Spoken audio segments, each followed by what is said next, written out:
Hello and welcome to the Entrepreneurial Chef podcast and show. I'm your host, Christian Fischer.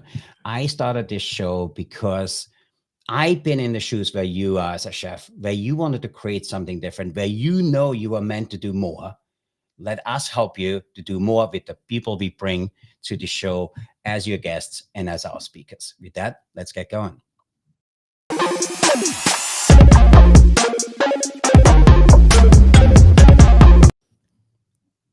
And here we go. So I'm so excited to do today's show with you. And for us, this is show number one. So you guys here for show number one. And we made ourselves a list of people who we like to have on show number one to really kick this off for us. And as we went through the list, there was one name which kind of kept moving up the ranks, and that person is Jason Berkowitz.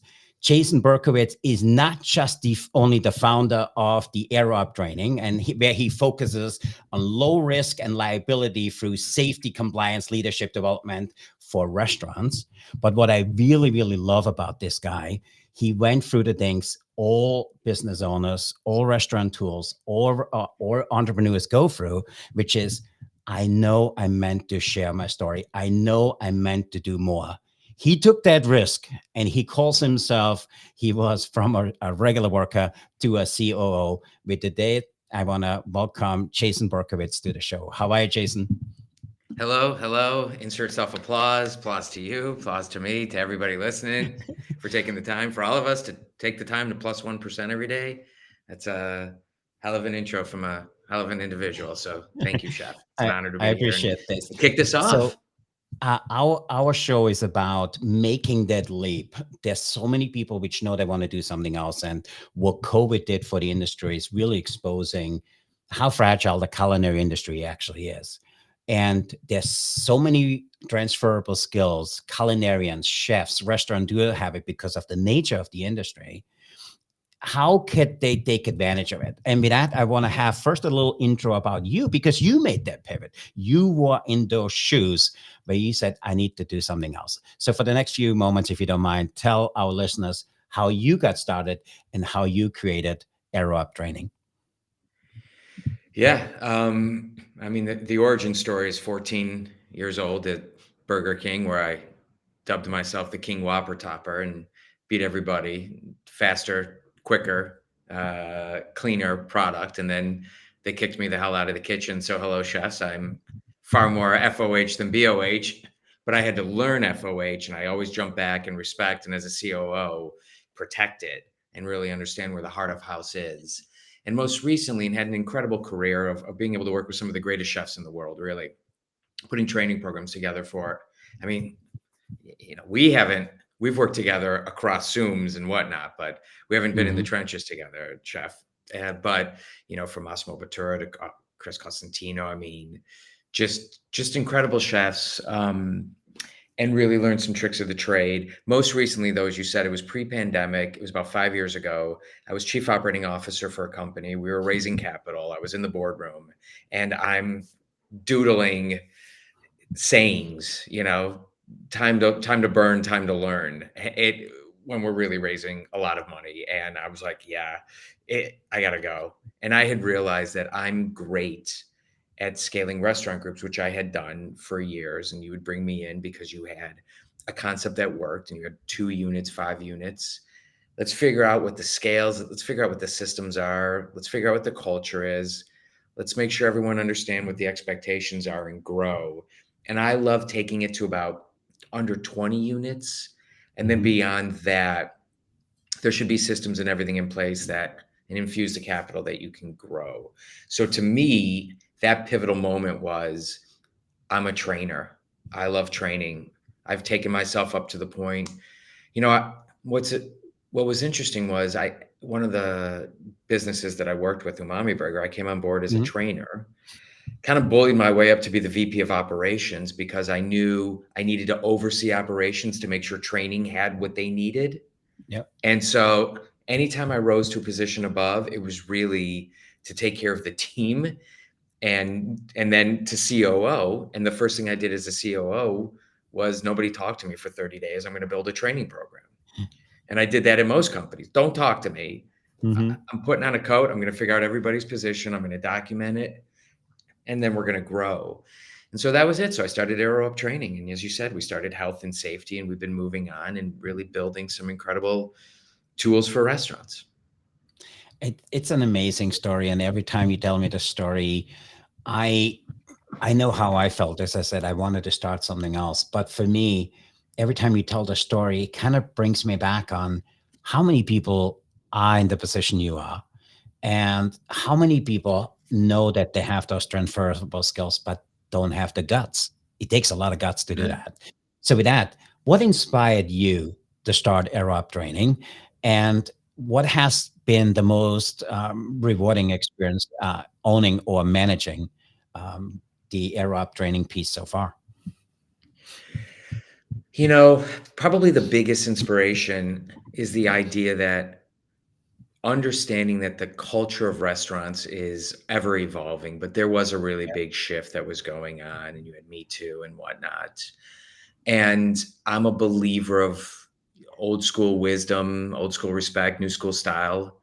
And I really saw an opportunity to take a lead in this, with whether Yeah. it be in our first course was anti-harassment training, let's say. And and even before it was mandatory for some states, I would make sure that every company that I was a part of took the training. And none of these courses spoke to me. None of these courses spoke the way we speak. And what are we going to learn from, these office scenarios of somebody putting their hand on something? What are we going to learn from these ridiculous scenarios? And as you Yeah. know, I wrote a book, Please Don't Sleep with the Host, and 49 other tips for managing a functional, profitable restaurant. And for those of you that go and pick it up and read it, and it's available, is there's a through line about, we're all a little weird. We're all going to mess up a little bit. We're all going to whatnot. This wasn't about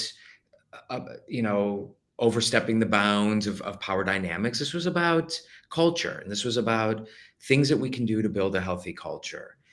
And from one of us, right? From somebody who's been in the trenches and who loves the industry and loves all of us as the weirdos who are attracted to it. And so, going back to that question, what inspired me was I felt like I could create a course, and I found an incredible creative team that we got together, and I said, let's build something that actually speaks the language Yeah. and resonate. And let's get into the culture conversation, not with some, you know, ideology or California hippies. It's like, can we all get along? No, Yeah. Yeah. Yeah. everyone needs to take harassment prevention. So let's actually get in, Agreed. let's certify, let's limit liability, and get into the narrative. Hmm. I absolutely love that. So if you take that idea of teaching and changing the narrative a little bit, what do you believe in today's landscape in the hospitality industry? What are a few things a chef, a restaurateur, owner needs to take advantage of in order to drive? Well, first and foremost is get your basic training down. Yeah. So without question, and get a good version, right? Other people have jumped in the game, they've done it well. I think Arrow Up is the best out there still.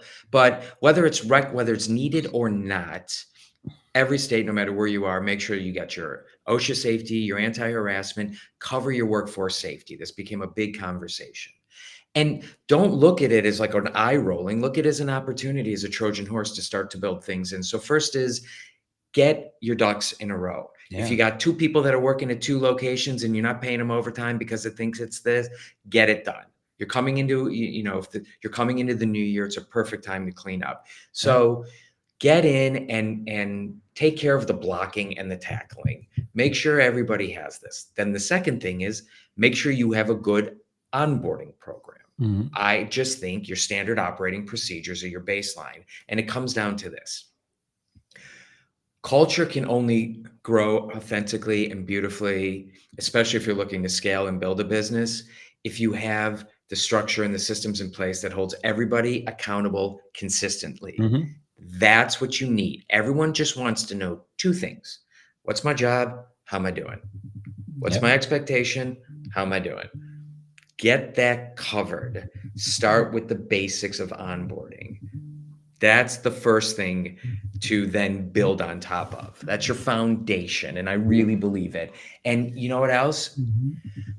People are looking for it. Yeah. And you can attract two kinds of people. You can attract, well, there's a lot of different types, but let's put it into two buckets for this point. There are those that appreciate that there are systems in place and there's onboarding and there's responsibility and there's accountability, and there are those that don't. Which one do you want on your team, right? I absolutely love that. For that, doing it this as long as you have, what are some of the easiest to fix compliance issue you see all the time where you think they should be common sense? They should know this by now. And what are those and how can people mitigate those? Well, it depends on where you are, but the first thing is get the paychecks done and on time. Do not mess with it. What's the Yeah. first thing you can do? The most important thing you can do with that is what's your system to make sure that every night when somebody clocks out, you know if they're tracked for the hours they worked that day. Maybe it's the next person in the next morning, but do not wait 3 days. Do not wait till your payroll period to say, hey, why is it showing that you worked 62 hours last week? Oh, now I see the unit popped you out at 5 in the morning because you forgot to clock out. Yeah. Every day, make sure that your wage and hour are correct. Make sure that if somebody didn't take a break, they're getting paid for it, that they knew they had their 10-minute break. Again, it's different depending on what state you're in, but wage and hour will crush you. And this isn't you being like a, a piece of crap owner that knows that you should be paying somebody overtime and you're not paying them overtime. Like whatever, that's a mess I've been asked to clean up many times. I'm like, you're out of your mind. Pay them. You're wrong. This is the uninformed leaders who just didn't know that on some paychecks you've got to make sure that how much vacation pay they've accrued is on there. Just get your wage and hour right. So looking That's at the this, first. do you think this is just in small mom and pop restaurants or do you see this also in larger chains? The more you grow, the more you have systems in place. Mom and Mhm. pops just didn't take the time to put it together. What's unfortunate is previously ambulance chasing lawyers, and I say that Yeah. respectfully, right? Just lawyers that are I don't say talk to them respectfully. I talk about the ambulance chasing and ADA respectfully. On the lawyers that are just looking to get class actions, Mhm. they would go after the larger restaurant groups that have secured funding and could pay it off, and they would bounce back. They're going after now these mom and pop shops for $30,000 to $75,000 a Yeah. pop Mhm. because let's use this for example. Servers punched out and waited to get their tips. Well, Yeah. yeah, that's what I used to do. I'd work, I'd punch out, I'd wait to get my tips. Maybe I'd Off roll you the little go. silverware, or I'd stop and Yeah. I'd hang out with my friends. Well, if you're still on property waiting, that's compensatory time in some states. Mhm. And a good, honest owner didn't know that, and a lawyer's coming around and figuring out how to take advantage of them. That's what I really don't like, or these small mom and pop shops are just getting dinged left and right, and more of the money's going into the lawyer's hands than the It, employees. for me, when you say that, for me, this is a common sense thing. And that's the way we run our business here. Us, for example, we pay weekly because we understand people have a life outside of that. And that's something which was always very important to me, as an employee. And that's what we do as a business owner. I want to go back. For me, every time I talk to you about your business, you look at business differently than some other training companies. And for me, when I go out there, I sell you all the time because people think that's not a necessary thing to train of that. I think it's crucial. And for me, how you do one thing, you do everything. And for me, you just need to do that. Tell our listeners a little bit more about your business and what are the fundamentals, what sets you apart from some of your competitors in the marketplace. So our business is, if you start at the foundation, OSHA in a box, which basically Mhm. says, are we taking care of building safer and stronger teams?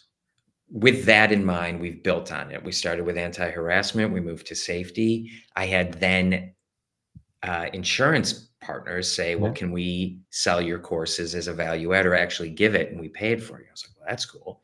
Then we moved to leadership development. And that's one thing that we really differentiate ourselves on, which is we've got some incredible trainings for the new supervisor Hmm. that teaches them about soft skills and empathy and communication and accountability and why you have to hold everybody accountable. How do you de-escalate? Taking all this stuff that we learned in relationships and courses we built through the pandemic. So one of the most, if you would say what stands out the most is Yeah. it's authentic, it's human, it's plain speak. We interview, it's for us, by us. I'm an operator. We grabbed a bunch of other operators. We've got 18-year-olds telling other 18-year-olds how to tell their friends that they're not doing something right. How Yeah. do you have that awkward conversation? Because one of the biggest problems that's happening is no one wants to have an awkward conversation. Yeah. No, so bad habits continue, liability grows. So we're really in deep with that. Hmm. And now, what I'm most excited about is, and to talk to the audience, to your audience and our audience, is how are you looking at the disruptive nature? Yeah. How are you looking at how do you change the way we've looked at it? So what's very interesting right now is I actually don't think who my customer is who my customer is anymore. Hmm. Right now, the breaking news is I don't want to sell another thing to restaurants. I don't. I will. I'm going to for a little bit. But to Hmm. me, I want to give everything away and I want to sell it to the companies that profit off the restaurants. I Yep. want to partner. We're partnering with insurance companies. Why, if a restaurant does better with a safer and stronger team, an insurance company does better when they're safer and stronger, why are we nickel and diming restaurants? So Agreed. I'm completely flipping this whole thing around and going into the new year with this idea of, wait a minute, we're we're selling the wrong product to the wrong people. Hmm. And so look at that if you're a chef, if you're looking at something. What are we stepping over to get to? How do you make something easier for somebody else that's going to build a stronger relationships that can profit later different ways? Yeah. I love that. And when you talk about, hey, I look at this differently, and for me, it's not the money. For me, it's the impact. How do you teach somebody that? And for me, the show is called The Entrepreneur, Disruptive Entrepreneur. And for me, you are one of the most disruptive people in your industry because you're totally looking at differently. When I look at your trainings, then some the old ones feel like they're from the 50s, even though they were just made in 2015. Right, It's right. so different the way not just the way you're doing it. And for me, it's a reflection of who you are. How do you tell our listeners here, how can I look at things differently? I mean, for you, there must have been a point where I said, I'm done with this. I don't want to do this anymore. I want to create something totally different. Help I- I- our audience a little bit on how do you work up the courage, or how do you work up the muster to get that done? Talk to me a little bit about that, because you're doing it so often and you did it multiple times in your career. How do you get it done? It's a great question. And I think the first thing you have to do is ask yourself what excites you. Hmm. And if you can really divide your time and your thoughts as to what gives me energy and what takes energy. We all have to do things that take energy. Yeah. But how are we working ourselves out of positions that take energy into positions that give energy? Then we have to find out what is our creative space? You and I have talked before about managing our energy, not our Yeah. time. So when I knew it was no longer healthy for me to come home from work and pull bong tokes and stay up late daydreaming, Hmm. I was probably going to be a little bit better waking up in the morning, running on a clear head because my energy was better. I'm getting the same creative pull at 7 in the morning or 8 in the morning uh, to write and exercise and get that going than I was getting staying up late. And so it's about figuring out what's exciting us, then blocking out the time to pull on that. That's what I mean. So I needed a more scalable, manageable point that I could actually feed that. Hmm. Then, well, how do I feed that? Okay, what's my journals? When I started this company, um, my, before we were married, husband at the time got me a journal with the name of my company on it. And he said, I love that. here's a pen and here's a book. go, just Mhm. go. And I've got different forms. It's so fun. I've got so many different books in different sizes in my place. Some are bigger, Mhm. some are smaller, right? What are we doing to feed the energy? So here we go. I love give yourself in a space, think about what excites you. Yeah. Put yourself in a space that you can feed that. And sometimes it is sitting with a glass of wine. Okay. If you can find a more scalable way, do it. Surround yourself with the tools that you can get all of it down as much as possible, Mhm. which is in any form. And it's different notebooks for me. Then kill the idea. Now, Yep. what you're talking about is we need to give people confidence. What other people also struggle with is we need to give people focus. So to Mhm. me, I'm not in a position for a lack of daydreaming. I'm in a position of lack of focus. So what Yep. I then do is I kill it over and over and over again. And if it keeps coming back, then I give it some life. What's one great way to kill something? Put the numbers on the back of a napkin. Mhm. Do not, if you want to open up a restaurant, you got a great idea. I still need to know if it's a burger concept, great. How many burgers? How big's your plancha? How Mhm. many can you cook out? What's the throughput? It doesn't need to be big. Get it on the back of a napkin. Kill it. Mhm. If it grows, now we're talking about how do you build something which is amazing. Yeah. Something that's also important, we'll turn it back over, is as you start to find yourself really growing and building, make sure you have somebody next to you that you rely on who could catch you before you pivot Yeah. and shift too soon. I So, for instance, I love that. we created a course for anti harassment training because it was becoming mandatory. Well, then the governor punted it a year and wasn't mandatory. Mhm. So my brain was going into, okay, how do we do this? What do we do this? Well, I grabbed the most counterweight individual I could find. Mhm. And I hired him and I said, I need you to help make sure that I'm not doing squirrel and pivoting 1,000 times. Hopefully this was a No, valuable I little absolutely line that love I that drew. because it so aligns with our philosophy as an organization. For us, we look at it, it really started with me, 10 years ago. I wasn't happy the way my career was going. And I had now somebody who's my business and personal mentor said to me, it's really simple, Christian. In order for your circumstances to get better, you need to get better. And I was like, what do you even mean by that? And he said, have you ever looked at a mentor? Have you ever looked at, self-improvement in some shape or form? And it was totally new to me. And for me, it changed everything. But having a business mentor, somebody who gives you things to do and you actually getting it done. So I also learned that. In order for you to really get the most out of your business mentor, you just get it done. And then for me doing this, it was really the realization that you need to get started. And you said it earlier. What we start today is not what we're going to do 5 years from now. If we evolve as we feel our circumstances and our strengths and our value lies to drive the program forward. And for me, I think that's the single largest killer of businesses today. People saying, hey, I've been doing this for 15 years. I keep doing it for another 15 years without pivoting and without kind of growing. I so resonate when you say this for me. Every time for me, this is really also what we're teaching, with our nonprofit, the Culinary Leadership Academy. We teaching chefs that they need to do self-leadership because how are you going to manage a kitchen? How are you going to manage a staff if you can't get yourself to get out of bed this morning? How are you going to manage, a multi-million-dollar business without you even having the self-management skills to not go for the bottle of wine at the end of the night? We think it's normal. So for me, that's what we're doing in our nonprofit to kind of support the industry. And every time I'm looking at our clock, for me, I can talk to you forever because there's so many things, even though there's two different businesses, there's so many things which are just fundamentals we need to do in order to get better. So now you have that business idea, and there's a lot of chefs out there which have an idea of doing something.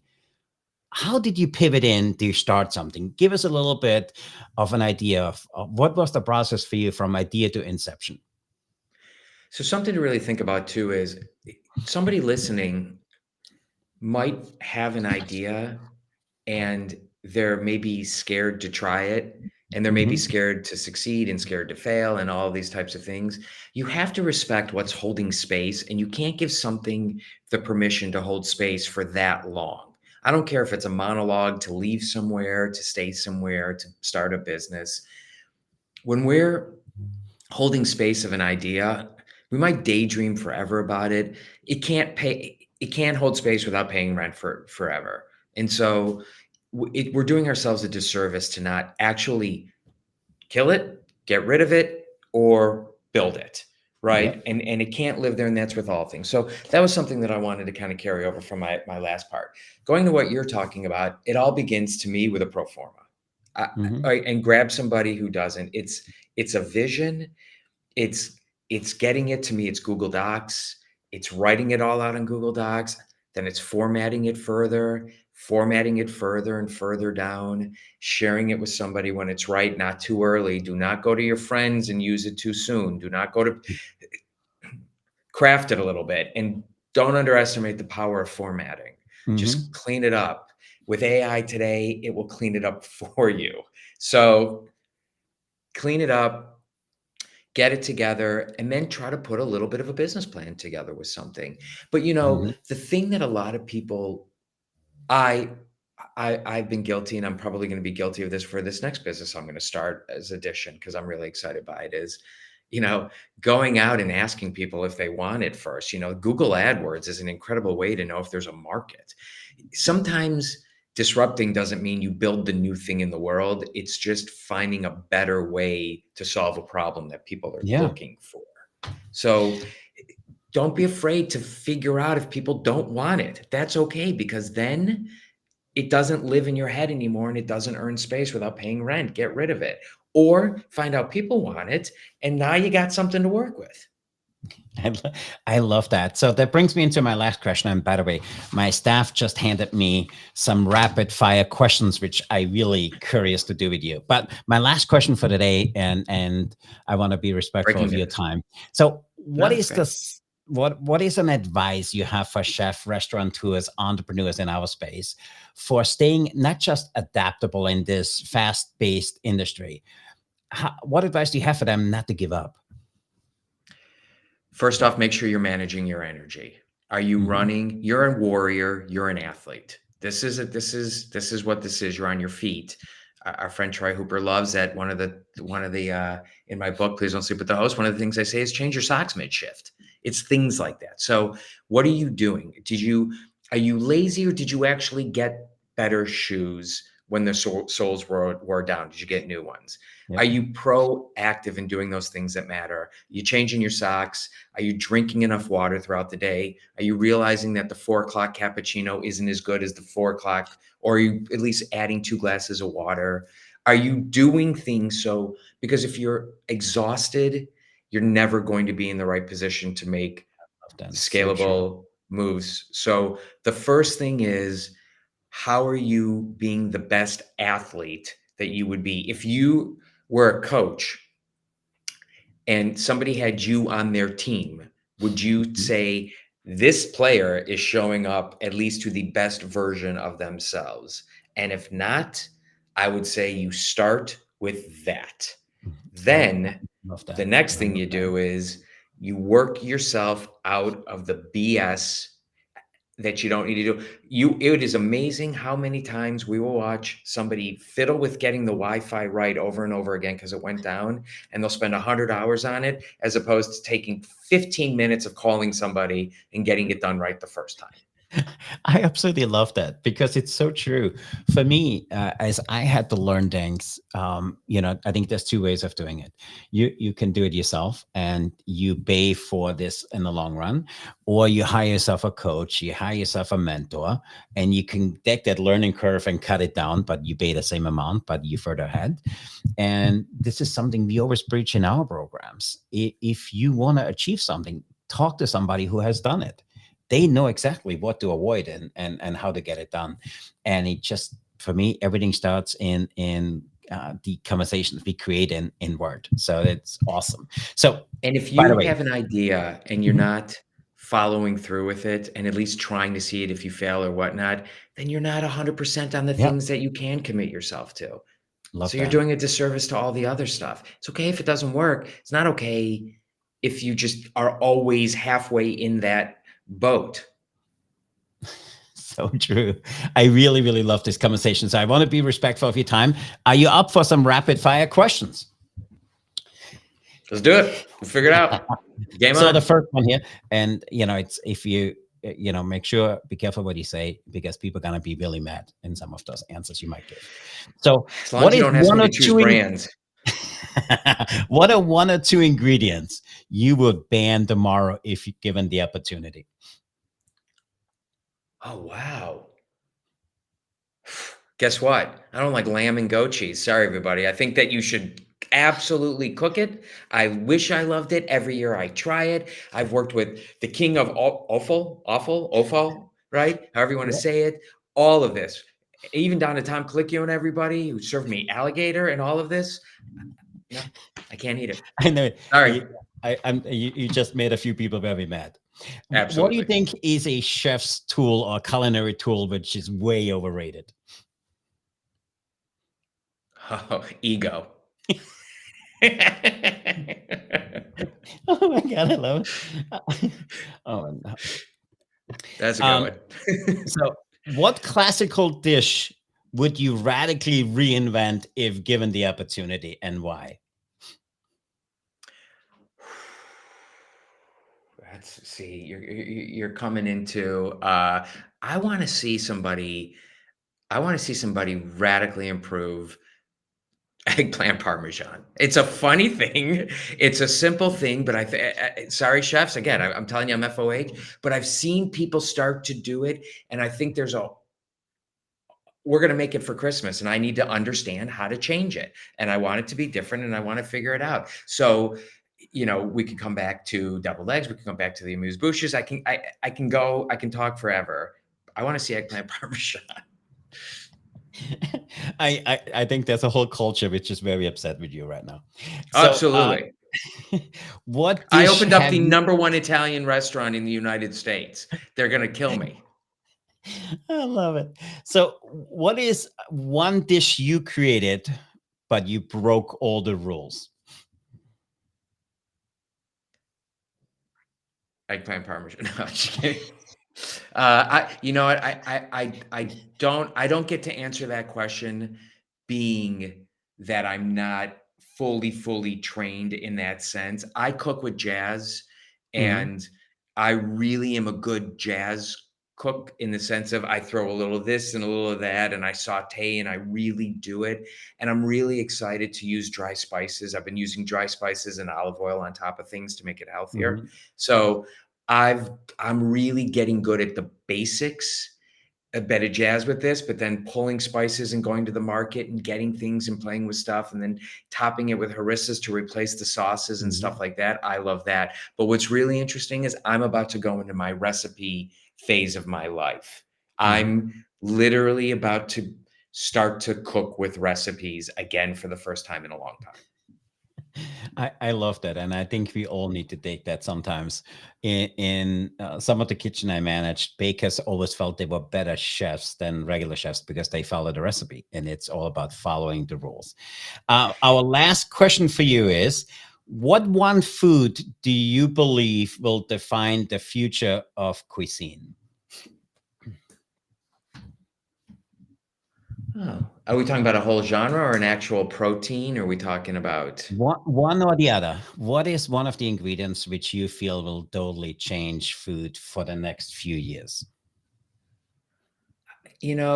One of the ones I've been excited about, but this isn't the answer, is um, replacements of grains or using grains in replacements of flour and stuff like Yeah. that. Um, I'm a fan of use authentic ingredients, right? It's pizza can be good for you. I think if you do it the right way and it's enzymes and it's flour, it's the right Mhm. ingredients. So I don't so to me, it's funny. It's like I'm trying to figure out how somebody does zoodles a way that I actually want to eat it. And again, to all of your listeners, the greatest chefs in the world, trust me, I taste it, I know it, I can speak about it, I can do it. I do not craft or build it.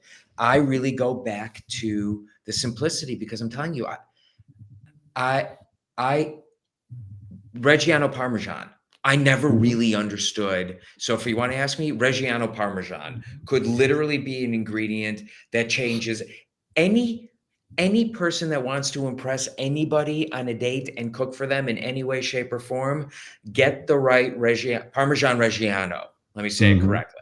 Yeah, Get the yeah. right Parmigiano Reggiano. That will change every single dish you make to create it. You'll make you an all-star chef.